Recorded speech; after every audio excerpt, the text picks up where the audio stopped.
This is Pokrovsk.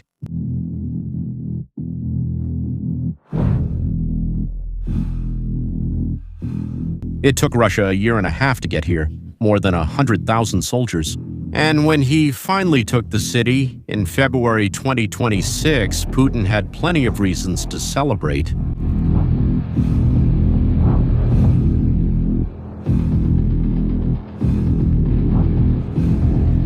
The problem is that while he was celebrating,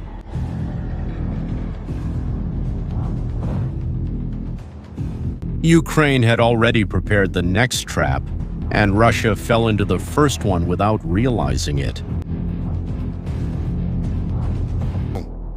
Let's start with the context, not with the beginning of the war, but with the moment when Pokrovsk became the center of everything. At the beginning of 2025, the Russian army needed a victory, not just any victory. A victory that Putin could show to the Russian people as proof that the war was worth it. And Pokrovsk seemed perfect for that. Why? Because Pokrovsk was the logistical heart of eastern Ukraine.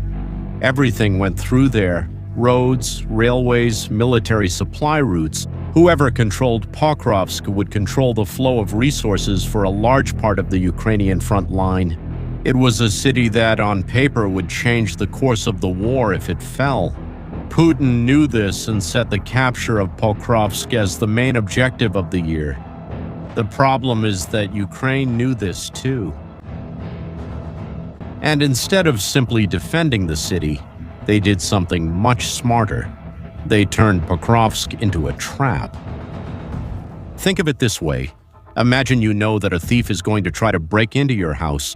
You can reinforce all the locks and hope he gives up.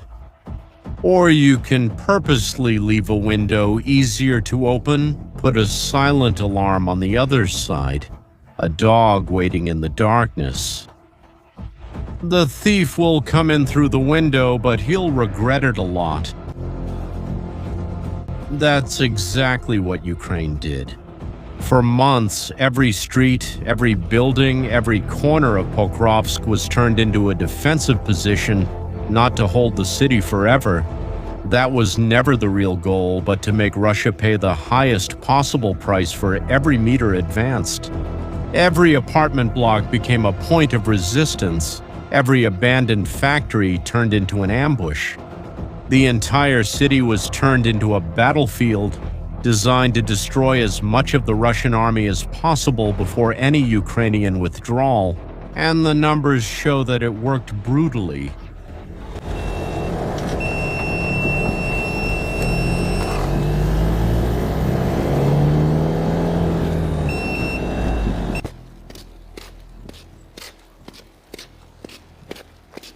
Between January and October of 2025, the main formations of the Russian army responsible for the advance on Pokrovsk lost approximately 104,000 men, at least 47,000 of them killed. Not in the whole war, not on the entire front, just in the Pokrovsk sector. In less than 10 months, 30 days before the final collapse, Russia was still losing about 6,000 soldiers per month. Only in one of the Ukrainian defense sectors in the city, and there were other sectors. There is an old concept that describes well what was happening there: Pyrrhic victory. This name comes from Pyrrhus, a Greek king who defeated the Romans in battle, but lost so many soldiers in the process that he said, "One more victory like this, and I am ruined." You may even win, but the price you pay is so high that winning becomes almost indistinguishable from losing. That's exactly what happened in Pokrovsk. Russia was paying in blood for a victory that had been carefully prepared to be worthless by the time it arrived. But the trap had a second part, and it was this second part that Russia definitely did not expect. While the Russian army was bleeding in the east, something troubling was happening on the other side of the map. In the Zaporizhzhia region, a region in southern Ukraine about 400 kilometers from Pokrovsk, Russian forces were advancing. And unlike in the East, where every city was full of defenses built over years, the path through the south was relatively open. The reason was simple. Ukrainian attention was focused on Pokrovsk, resources were in the east, and Russia was taking advantage of this moment to push toward one of the most important cities in all of Ukraine. Zaporizhzhia, a city of 700,000 inhabitants and home to the largest nuclear power plant in Europe. Throughout 2025, Russian forces advanced toward Pol, a smaller city in the eastern part of the region that served as a Ukrainian logistical support point. In January 2026, Pol had practically fallen, and the road to the west was dangerously open. If Russia continued advancing, it could eventually put the city of Zaporizhzhia within range of artillery and drones. And the nuclear power plant, occupied by the Russians since 2022 and repeatedly used as a bargaining chip in international negotiations, would be even more isolated. At that moment, the Ukrainian command made a decision that at first seemed inexplicable. They withdrew one of their elite regiments from Pokrovsk. This regiment was among the last units defending the city in the north. Withdrawing it meant opening the way for the Russian advance. It meant accepting that Pokrovsk would fall, and everyone knew that. But Ukraine had calculated something that Russia hadn't realized. Pokrovsk had already done what it needed to do. The city had destroyed what it needed to destroy. The Russian army in the east was exhausted, fragmented, and far from being in any condition to attack the next major cities along the Ukrainian defensive line. Holding Pokrovsk for a few more weeks wouldn't change that calculation, but using that regiment in the south could change everything, and that's what happened. In early February 2026, Ukraine launched an attack in the south. Paratrooper forces and assault brigades combined efforts in an operation that caught the Russian forces in Zaporizhzhia completely by surprise. But after all, how did an army with a numerical advantage of 5 soldiers for every Ukrainian in the region get caught like that? The answer lies in 2 events that happened almost at the same time and completely changed the Russian army's ability to see and coordinate its operations. The first was Starlink. Ukraine uses Starlink for communication between units, to coordinate drone attacks, and to keep command connected with the front lines. What was less known is that Russia had managed to smuggle Starlink terminals for its own units. Russian soldiers were using this equipment illegally to pilot attack drones and coordinate movements on the battlefield. In February 2026, Ukraine informed the company about the illegal use. The terminals were remotely blocked. Overnight, Russia lost a resource that had become a fundamental part of how it operated on the battlefield. But the second blow was even more ironic and came from the Russian government itself. Worried about internal criticism and the circulation of inconvenient information within the country, the Kremlin restricted access to Telegram for the military forces. The problem is that Telegram had become the main field communication channel for many Russian units. At the front, soldiers used the app to receive orders, send reports, and warn about enemy movements. With the ban, entire parts of the Russian army were left without functional communication. Think about what this means in practice. At the same time, Russia lost its satellite internet and its main field messaging system. It's like trying to coordinate a complex military operation without a phone, without radio, and without GPS. A senior NATO officer described the situation directly. Russia was thrown into command chaos, and Ukraine knew exactly when to strike. The results appeared quickly. Within days, Ukrainian forces crossed 2 rivers in the region, natural barriers that Russia used as a line of defense. and they began to push Russian forces back through areas that had taken months to conquer. The commander-in-chief of the Ukrainian forces personally visited the troops in the south on February 16th, days before any public announcement. On February 20th, President Zelensky confirmed 300 square kilometers liberated in 1 week, 8 cities and villages retaken. To give you an idea of scale, 300 square kilometers is approximately the size of the city of Paris within its urban perimeter. All of this was recovered in 1 week, in a war where both sides usually fight for just a few hectares at a time. And the reactions within Russia itself confirmed the magnitude of the blow.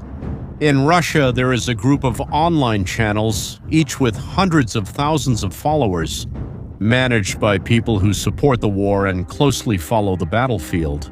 They support Putin, support the invasion, but often criticize the Russian military command with a frankness that official media would never allow. After the Ukrainian advance in the south, these channels began publishing reports of communication failures, coordination problems, and Ukrainian advances that the Russian government was slow to publicly acknowledge. It wasn't Ukrainian sources saying that Russia had failed.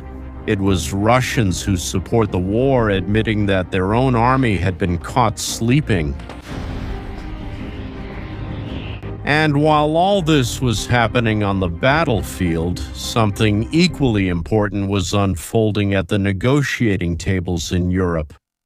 In January and February of 2026, representatives from the United States, Ukraine, and Russia met 3 times to try to negotiate an end to the war, in the United Arab Emirates, then in Switzerland. In each round, Russia came with the same argument: we are advancing on the battlefield. Ukraine should give up territory, and while that argument was being made, the Ukrainian army was disproving it in real time, 400 kilometers to the south. Russia went to negotiate holding a card that was already worthless and only found out after the meetings were over. Now, to understand what's coming, you need to know what's in the north of eastern Ukraine. There is a strip of about 50 kilometers formed by 4 large cities. Before the war, more than 380,000 people lived in that region. Today, it is the biggest obstacle that Russia still needs to overcome to achieve its stated goal of controlling all of eastern Ukraine. And Ukraine has been building up the defenses of this region for 11 years. Yes, 11 years. Since 2014, when these same cities were briefly taken by Russian-backed forces and then retaken by the Ukrainians have steadily invested in making this region impregnable. Underground bunkers, interconnected trenches, tank traps, minefields, drone networks integrated into the urban environment. All of this in cities that are, each one of them, larger and more complex than Pokrovsk. American researchers who are following the conflict have assessed that Russia would hardly be able to take over all this stretch of cities before 2027 or 2028. And that's only if Western support for Ukraine continues. To give you a sense of reality, a smaller city called Chasiv Yar held out for more than 20 months. The cities in this strip have an incomparably larger population and defense infrastructure. What Russia achieved by taking Pokrovsk was essentially reaching the starting point to face this defense system. With an army that has just lost more than 100,000 men trying to get there, it's like a runner who has exhausted all his strength just to reach the start of a marathon. And further south, the situation is similar. The positions that Russia had captured over months in Zaporizhzhia, which would serve as the starting point for a future advance toward the city of Zaporizhzhia and the nuclear power plant. They were partially destroyed by the Ukrainian counteroffensive. The Russian army will have to recapture what it just lost before it can attack from where it had planned. Ukraine, in turn, is using the time it has bought to do exactly what it did in Pokrovsk: turning the reclaimed territory into zones of defense in depth. Strategic positions are being taken for artillery and drones, and the banks of the recaptured rivers are being prepared. The model is the same: to create a system that forces the attacker to pay a disproportionate price for every meter advanced. In other words, Russia may be walking into the same Pokrovsk trap, this time in the south. And this time with an army that was already exhausted at the starting point. And there is also in this war something that maps and official statements cannot fully show. I'm talking about the difference between what each side is trying to achieve and the price they're willing to pay for it. Russia has clear territorial objectives. For Putin, every city taken is an argument to the Russian people that the war is worth it. It's a justification, it's a legacy. This means he will keep sending men to fronts that any cold analysis would classify as impossible to win at the current pace. In 4 years of war, Russia has lost, according to conservative estimates from British intelligence, more than 1 million soldiers killed or wounded, and continues to lose more. Ukraine is playing a different game. It's not trying to win individual battles, it's trying to make the continuation of the war increasingly costly for the Russian side. Every Russian soldier killed in Pokrovsk is a soldier who won't be available for the next obstacle. Every position retaken in Zaporizhzhia is a position that Russia will have to recapture before it can advance. Every round of negotiations in which Ukraine shows up with recovered territory is a round in which the Russia's position of strength is weakened. Pokrovsk was the clearest demonstration of this model working in practice, a city that held out for 18 months, not because Ukraine believed it could hold it forever, but because each day of resistance destroyed more of the army that Putin would need for his next objectives. When Ukraine finally withdrew, it wasn't a defeat. It was the conclusion of an operation that had accomplished exactly what it needed to accomplish. And while Russia was planting its flag in the ruins of Pokrovsk, the Ukrainian army was already crossing rivers in the south, recovering territory and destroying the positions that Putin would need for 2026. Russia paid an absurd price for a trap, and if it continues like this, Russia is probably heading toward the next one. And you, what do you think? Do you believe Ukraine's strategy is effective? Let us know in the comments. If this video made you see this war in a different way, share it with someone who also follows the conflict. And if you haven't subscribed to the channel yet, this is where we explain what's behind the headlines. See you next time.